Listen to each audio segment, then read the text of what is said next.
সাকিব করেছিলেন ১১৪, মাহমুদুল্লাহ করেছিলেন ১০২। চ্যাম্পিয়ন্স ট্রফিতে নিউজিল্যান্ডের বিপক্ষে সাকিব মাহমুদুল্লাহর সেই ঐতিহাসিক জুটির কথা কি মনে আছে? চ্যাম্পিয়ন্স ট্রফির সেরা ১০ ইনিংসে কি সাকিব রিয়াদের এই ইনিংস দুটি জায়গা পাবে? ভারতকে দুমড়ে মুচড়ে ফখর জামানের করা ১১৪ রানের ইনিংসটিও কি জায়গা পাওয়ার মতো? দেখে নিন চ্যাম্পিয়ন্স ট্রফির সেরা ১০টি ইনিংস।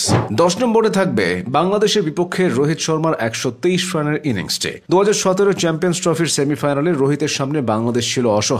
প্রথমে ব্যাট করে বাংলাদেশ ২৬৫ টার্গেট দিয়েছিল। সাবধানে শুরু করেছিলেন রোহিত, কিন্তু একটু পরই তার ব্যাটে ঝড় ওঠে। ধাওয়ান আর কোহলিকে সঙ্গে নিয়ে সাকিব মোস্তাফিজদের উপর চড়াও হন রোহিত। ১২৯ বল খেলে একটি ছক্কা আর ১৫টি চারের সাহায্যে ১২৩ করে রোহিত অপরাজিত থাকেন। মাত্র ৪০ ওভারে লক্ষ্যে পৌঁছে যায় ভারত। ৯ নম্বরে থাকবে ভারতের বিপক্ষে ফখর জামানের ১১৪ রানের নান্দনিক ইনিংসটি। ফাইনালের মতো মঞ্চে ফখর দেখিয়েছিলেন ভয়ডরহীন ব্যাটিং। ইনিংসের শুরুতেই তিনি আউট হতে পারতেন, বেঁচে যান বুমরার নো বলে। এরপর হার্দিক পান্ডিয়া, অশ্বিন, জাদেজা যে সামনে এসেছে তাকেই নাস্তানুবোধ করে ছেড়েছেন ফখর। প্রথম ৫০ ছুঁয়েছিলেন ৬০ বলে, পরের ৫০ মাত্র ৩২ বলে। ৯২ বলে তিনি শতক হাঁকিয়েছিলেন। ফখরের ইনিংসে ছক্কা ছিল ৩টি, চার ছিল ১২টি। ৮ নম্বরে আছে নিউজিল্যান্ডের বিপক্ষে সাকিব আল হাসানের ১১৪ রানের মহাকাব্যিক সেই ইনিংস। ২৬৬ রানের টার্গেটে খেলতে নেমে ৩৩ রানে চতুর্থ উইকেট হারায় বাংলাদেশ। দলের রান যখন ২৫৭, সাকিব তখন ১১৫ বলে ১১৪ রান করে আউট হন। ১১টি চার আর একটি ছক্কায় সাজানো ছিল সাকিবের এই ইনিংস। সেমিফাইনালে যেতে হলে বাংলাদেশকে সেদিন জিততেই হতো, আর বাংলাদেশকে জিততে হলে সাকিবকে জ্বলে উঠতেই হতো। ৭ নম্বরে থাকবে সেই নিউজিল্যান্ডের বিপক্ষে মাহমুদুল্লাহ রিয়াদের ১০২ রানের ইনিংস। সাকিবের সঙ্গে রিয়াদ সেদিন ক্রিজে প্রতিরোধ করেছিলেন। ৮টি চার আর ২টি ছক্কায় সাজানো ছিল রিয়াদের ইনিংস। ৯ রান বাকি থাকতে সাকিব আউট হলেও মোসাদ্দেক সৈকতকে সঙ্গে নিয়ে রিয়াদ ম্যাচ শেষ করে এসেছিলেন। ৬ নম্বরে থাকবে বাংলাদেশের বিপক্ষে জো রুটের ১৩৩ রানের অপরাজিত ইনিংসে।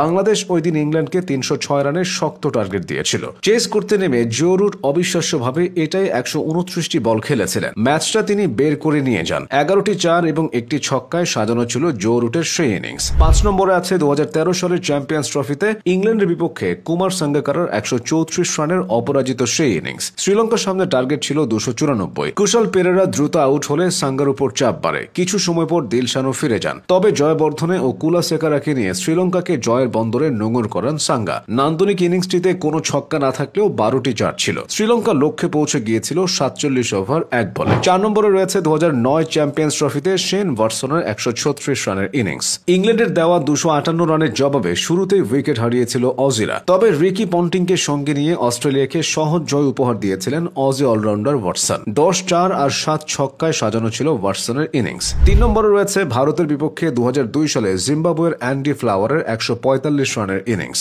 দুর্ভাগ্যের বিষয় হলো এমন ইনিংসের পরও জিম্বাবুয়ে ম্যাচটা জিততে পারেনি। ভারতের দেওয়া ২৮৯ রানের লক্ষ্যে নেমে ২৭৪ রানে থেমেছিল তার। ২ নম্বরে থাকবে ২০০০ সালে সৌরভ গাঙ্গুলির অপরাজিত ১৪১ রানের ইনিংস। গাঙ্গুলির এই ইনিংসে ভর করে দক্ষিণ আফ্রিকাকে ভারত ২৯৬ রানের বিশাল লক্ষ্য ছুড়ে দিয়েছিল। ১১ চার আর ৬ ছক্কায় সাজানো ছিল গাঙ্গুলির সেই ইনিংস। একেবারে প্রথমে আছে ১৯৯৮ সালের চ্যাম্পিয়ন্স ট্রফিতে শচীন টেন্ডুলকারের ১৪১ রানের ইনিংস।